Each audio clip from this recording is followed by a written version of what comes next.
With the most recent emergency ban list and the pair ban of Borsellino and Rayquaza Help, we now are unable to play these two cards in the same deck. This leaves us yellow players with a problem. What should we include in our decks now? Well, this video aims to answer that question, because in today's video we are counting down the top 10 yellow cards in the OP15 meta. Grab your favorite drink, I'm Donald Trump, let's dive in. So for the first entry of our list, we've got the new 5-cost Monkey D. Luffy. Now this card was released in the new set OP15. It has a vanilla stat line and the Straw Hat Crew typing. Its effect reads the following: if you have 6 or more Don cards on your field, this character gains Rush. Now this character being a 5-cost and requiring 6 Don to activate its Rush sounds a bit counterintuitive, but we get into that in a second. For now, let's look at the second effect. When your opponent activates an event or a blocker, reveal up to 1 card from the top of your life cards. This character gains 1000 power during this turn per 1 cost on the card revealed. Now that sounds a bit convoluted, but it's actually quite easy to understand. Basically, you attack with this card, and if your opponent does not take that damage and decides to counter out with an event, let's say perhaps Gum Gum Giant, and you activate this card's effect to flip 1 card from the top of your life's face up, and let's say that character was a 10-cost Enel. So now this Monkey D. Luffy gains 10k power for the rest of the turn, which would mean the Gum Gum Giant your opponent has just activated wouldn't be enough because it counters for 4k, and this character boosts itself now by 10, which means it goes up to 17, which is insane. Add to that this also activates when your opponent activates a blocker. Well, in that case the block just happens and the power boost does not do anything meaningful, but this card quite actually is the answer to counter events. You see, more and more decks get counter event support as they are released, so this character will only get more relevant as we receive more powerful counter events in the future sets. Add to that this character has Rush, so let's talk about that. Now you just could play this card on your 6th on turn, which means it could have Rush, but you also could play this card out with the new 7-cost Nico Robin from OP15, which lets you take a life to your hand, so basically +1ing you in card advantage, and with some leaders it can also net you an extra draw, but you can just cheat him out with her on-play effect, which means he would always have Rush coming out of the Robin. This combo mainly is being played in the new Bell Luffy leader, rightfully so, because this leader can also protect that Luffy. So with that all said, I think this is a deserving spot for this format, for the 10th spot of this list, because this character will get only more and more relevant stepping into the future, and also represents a menace into some decks inside the format. And on the number 9 spot, we've got the 0-cost event in yellow, You Are the One Who Should Disappear. Let's be honest, every color has this event: trash 1 card to counter out for 3k at the cost of no Don, which is completely fine. But then this card has a trigger which is incomparable to any other 0-cost in the game. If this is the last life of your opponent and you try to swing for game and he triggers this, bam, you don't survive the clapback, you lose, you can't finish, game gone. Which is fine, because there is an RNG aspect to it and it comes in every 1 of a million games, but no, that's not the case. You have Hiyori to stack your life, it costs only 2 Don, you can play an 8-cost in the same turn if you want.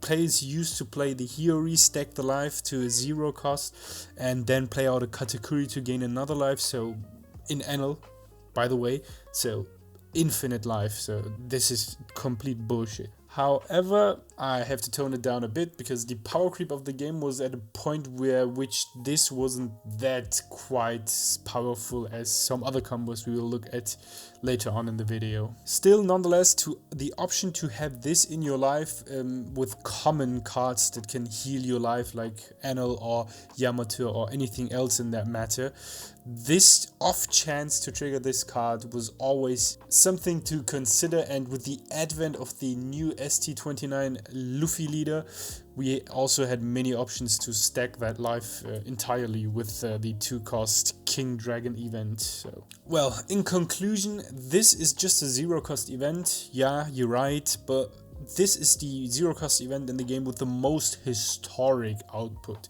So it's deserving, and I'll die on this hill, 9th spot of this list. And for the 8th spot of our list, we've got everyone's favorite Bartholomew Kuma. Now this card is a 6 cost 7k buddy with a 1k counter and the 7 warlords typing. So the good stuff first. This card has a positive stat line, a 1k counter and a typing which makes it searchable with certain cards. And now to the most important thing, its effect. It can heal you alive by the cost of trashing 1 card from your hand. Also conveniently, it gets an on KO which lets you heal an additional card. What rounds up this package? This character gains 2 cost until the next turn when you play this card out, which makes it immune to cards like Gravity Blade Raging Tiger or even Jozu in that matter, or anything else that bounces a 6 cost, which is actually quite a few cards in the game.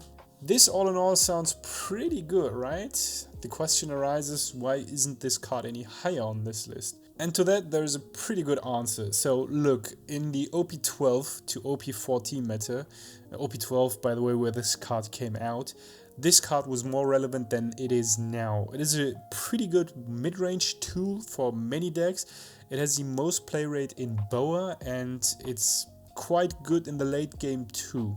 Unconditional life healing was pretty rare back in the day for yellow. There always has been a stipulation to healing your life and this card bypassed that contingency overnight. There was nothing like that ever before.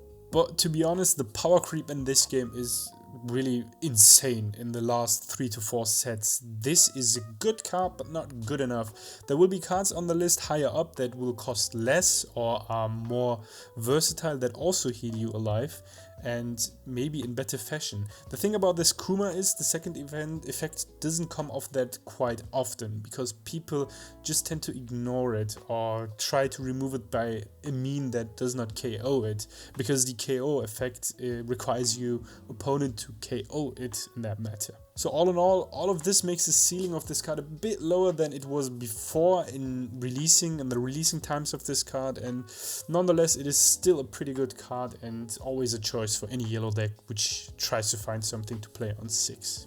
Talking about quote better healing options, we go into the 6th spot of this list with the new OP15 Zoro. This is effectively just the Kuma effect, just as a 4 cost 6k. Which is already great because this card has a vanilla stat line compared to Kuma, but it has no counter and it has also no on KO effect for that matter. I think this card actually is a pretty good testament to the power creep in OP15 specifically. Being able to heal on your second turn of the game, let that sink in. You go second, you are on your 4-dawn turn, you play this motherfucker, trash 1 card from your hand, and if you was a 4-life leader, you are now a 5-life leader. That's just insane. When compared to other options we had in yellow on the 4-dawn turn, this is just bonkers. It's ridiculous and it's no comparison to anything that has come before it. Add to that this card can be played also in the mid game, in the late game, in combination with a 6 cost character on your 10-dawn turn, or even Raigo for that matter in your 10 cost turn. So you now have a turn where you can pop anything and then heal back to 2 life with this card after playing it out. It's just bonkers. It makes so much wide abilities and possibilities for yellow decks, and I think this card will be a bit more problematic in the future, to be honest. For that matter, it can also be played out by the 7 cost Robin, and if you didn't notice, this can be played out by the Gecko Moria trigger. Now if you don't know, the Gecko Moria trigger says you can play out a 4 cost character from your trash, so if you have that in your last life, then you can trigger it. You can play out this Zoro from your trash, which is actually bonkers because you lose no card in your hand because you play it out of your trash. Then you can activate its unplayability and heal alive, so basically it's ridiculous. There's an argument that this card could be higher on the list, but I've decided to go with some other cards which we'll look into now. Coming in at half time, we have of course the OP06 Kikunojo. No, don't get me wrong, the raw power of this card isn't of course as good as the from the Zoro, because this on-play does nothing. But there are other merits to this card. First, I want to back off all the haters which are arguing with this spot by saying this card is relevant since 9 sets. And that being only if you count the main sets. So that fact really should attribute to this card's timelessness for that sake. It is good in so many ways. First of all, this is a on-KO heal alive. It is an unconditional heal alive. Of course, your opponent needs to be at 3 or less life, but later on in the game, this is already given, and with some leaders, there's actually many leaders in the game with 3 life only. This is also a direct life trigger and a direct life on KO, so it's always active and live. And add to that this is a vanilla stat line. It's just bonkers, man. There's a reason that this card was played all over yellow since almost 10 sets, and this can also, just a reminder, can be played out by the Gecko. This can also be played out by Dr. Hockback's on KO, and it is just that good. Don't underestimate this card, because if you leave it, it will swing and take another card off your hand every turn.